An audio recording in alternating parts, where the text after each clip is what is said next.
preventing hypoglycemia is time below range. And as you heard from her, the class A recommendation by American Diabetic Association, especially in high age group. And we all know that if you need to be on target, HbA1c less than 7%, there is an inverse relationship. As you achieve the target, there is an increase in the chances of getting hypoglycemia.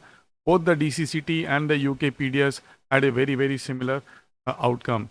It's very important that when you are actually nearing the target, someone you are treating at the age of 8% or 7.5%, you need to take care of hypoglycemia in each and every patient are treating them to less than 7.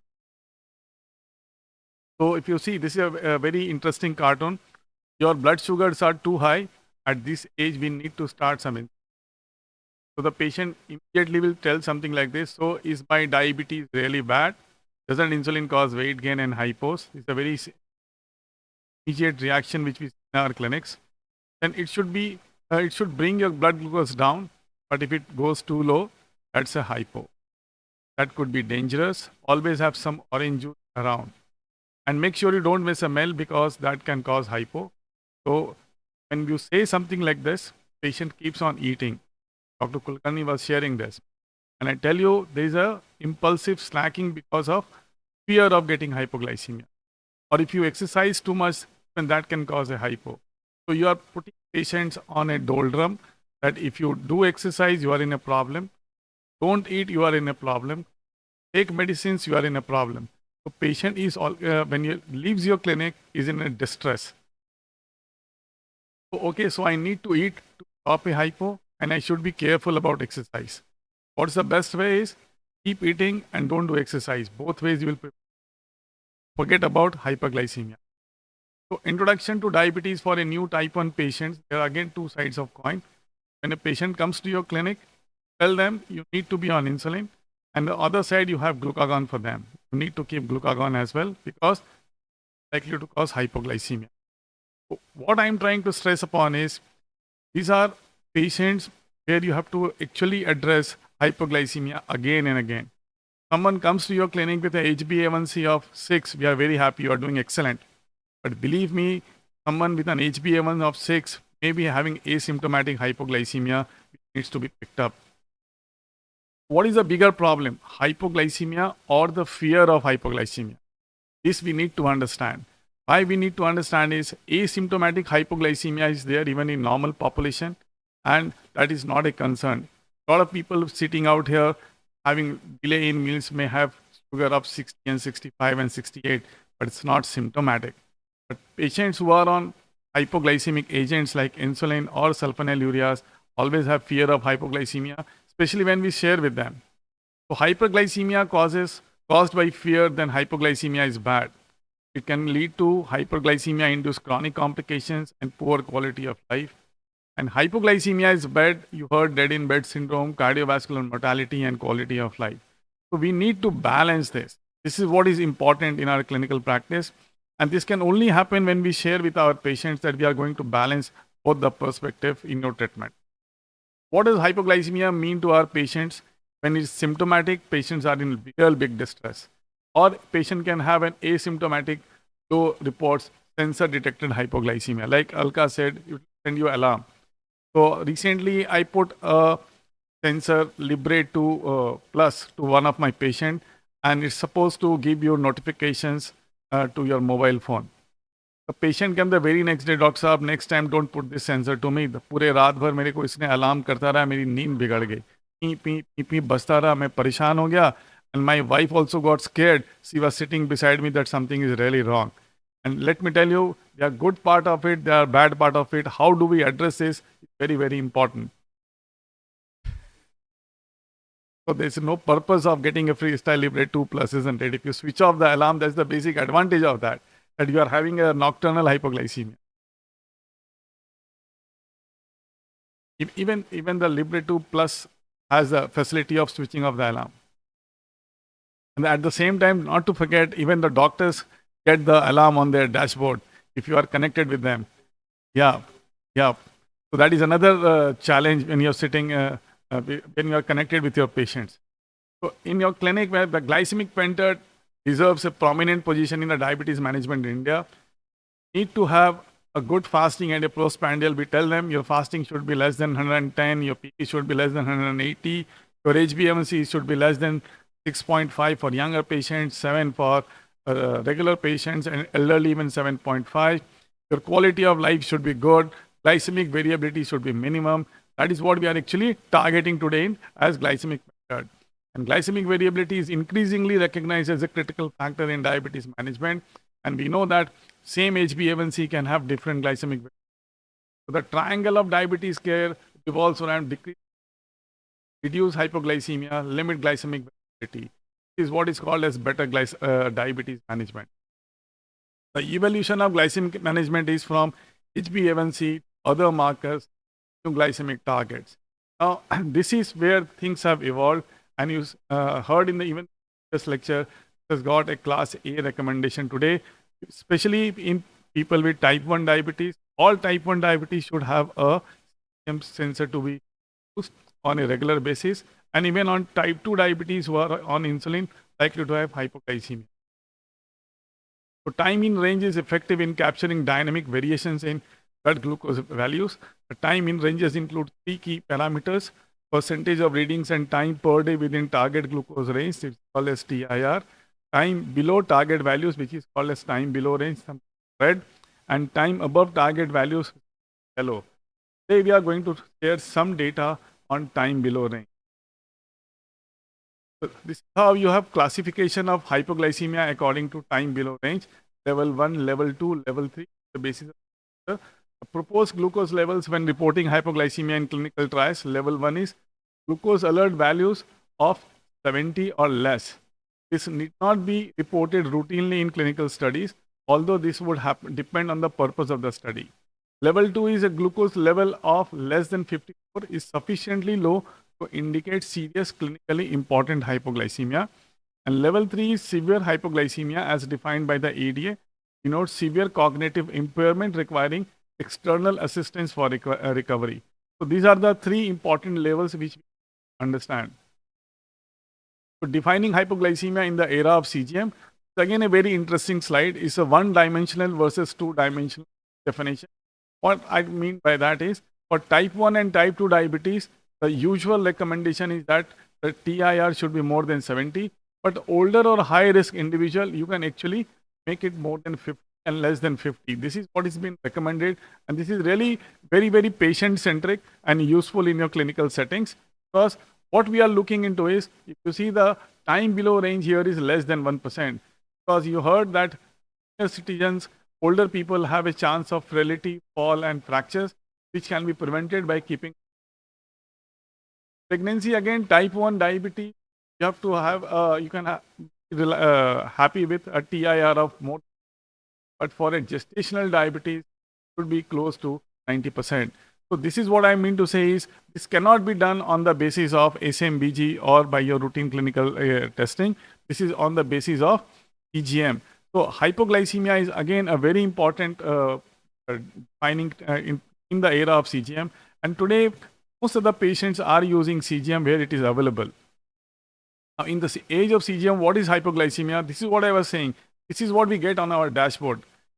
Patients who are using Freestyle Libre and the Libre 2 Plus, the doctors get this data on their dashboard, and you can actually share with your patients if they are very bad, and you can tell them to prevent and take preventive cares.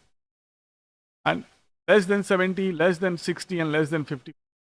The summary of the glucose metrics over a 24-hour period, find that all participants 1.1, but as the age progresses to more than 60, the chances of getting time below range is higher. So this is the overview of the study called as the hypometrics. It was published from NHS. It was done in, I think, 2007. First study to actually address hypoglycemia. It was a multinational, multi-center observational study, part of HypoResolve Consortium. Hypometrics aims to provide an evidence-based definition of CGM hypoglycemia and further our understanding of the clinical, psychological, and health economics impacts of hypoglycemia. And all 602 participants across 9 sets. They actually included 800, but 602 continue on this across 9 sites. Adults on insulin who had experienced hypoglycemia at least once in last 3 months were included.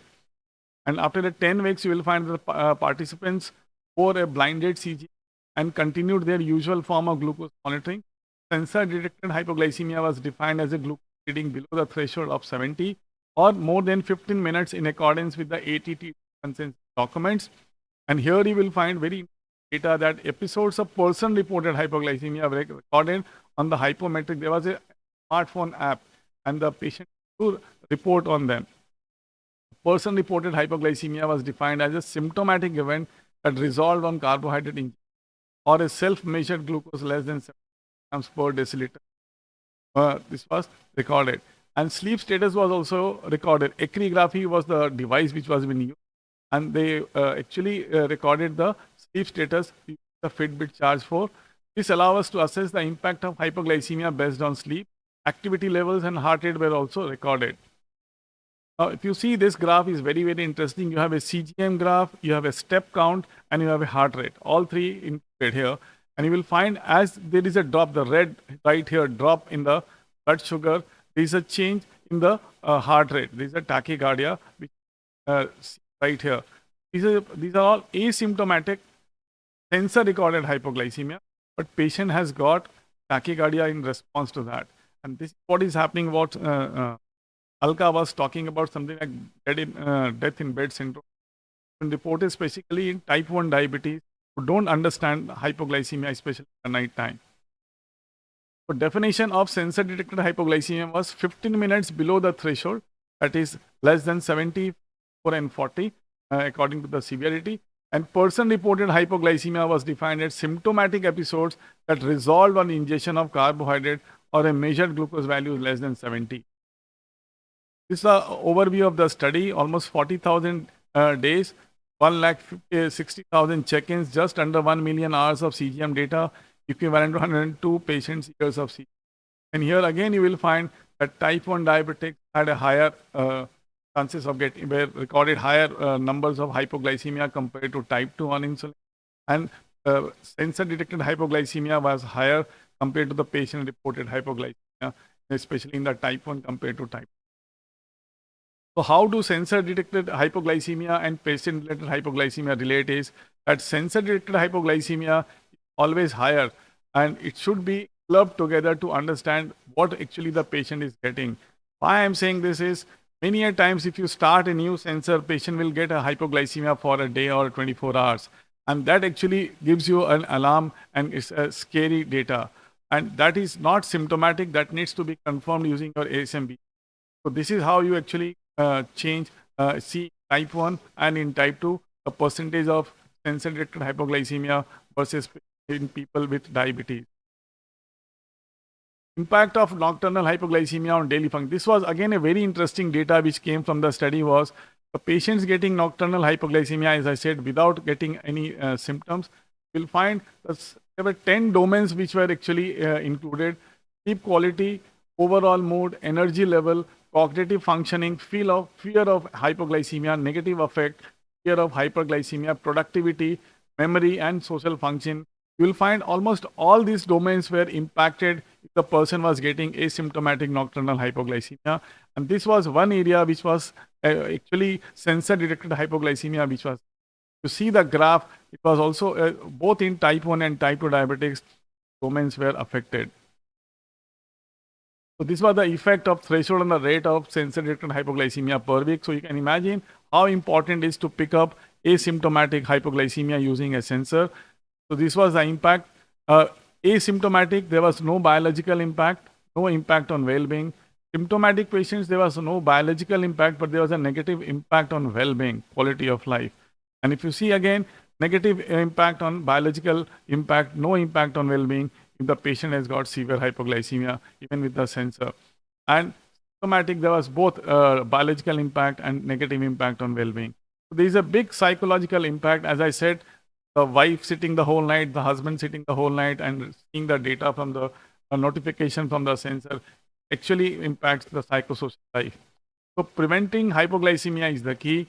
If it is going below 90, anxiety, annoyance, and inconvenience. And if it is going beyond 80, again, along with this, have symptoms or counter-regulatory response. And if it is less than 55, confusion, panic, and reduced consciousness, counter-regulatory response, if autonomic function is intact. If it is not intact, again, there's a problem, cognitive impairment, inflammatory response and platelet activation, and less than 40, confusion, panic, reduced consciousness, possible seizures, counter-regulatory response. All these things are very, very common. So the important thing is we need to educate. Pressure lows, what do you mean by pressure lows? I have a sensor on my left arm and I sleep the whole night on the left arm. It gets pressurized, the interstitial fluid doesn't change, the vascularity is reduced, get poor readings. Interstitial fluid lag time, we all know there is a lag time in people who are using sensors, especially diabetics. Even in the physiological state, there is a lag time of 5 to 6 minutes in normal individuals from the interstitial fluid and the capillary blood. But in patients using sensors and diabetics, would be even 15 to 20 minutes. Inaccuracies within the first 12 to 24 hours, especially hypoglycemic readings in first 12 to 24 hours, we need to tell our patients, hold on for a day. They actually throw it off and come to your clinic. Hamara to isme reading kharab hai, the sensor is bad. Every reading is 40, 50. They come with the sensor and you actually have to replace it without any charges. Skin sensitivity issues, adhesive issues, interfering substances are being used, sensor to sensor variability. Recently, one of my friend, Suresh, he put a Libre 2 Plus on one hand and Libre 1 on the other hand, and he could actually publish the data on our group with two different readings. And this is a very common phenomenon. They have a comparative study with a Dexcom sensor on one hand, the Libre on the other hand, a big change in the sensor reading. There are lots of other factors which are affecting glucose that can interfere with your data. So to summarize, most episodes of sensor-detected hypoglycemia are asymptomatic, and many symptomatic episodes occur at glucose levels more than 70, irrespective of HbA1c. Asymptomatic episodes do not produce measurable reduction in quality of life. The technology-alerted events have similar negative impact as symptomatic events, and maybe we can be more permissive of reading 80 and reduce the fear of hypoglycemia. I thank you all for your patient listening, and I thank once again the organizers for this opportunity. Thank you.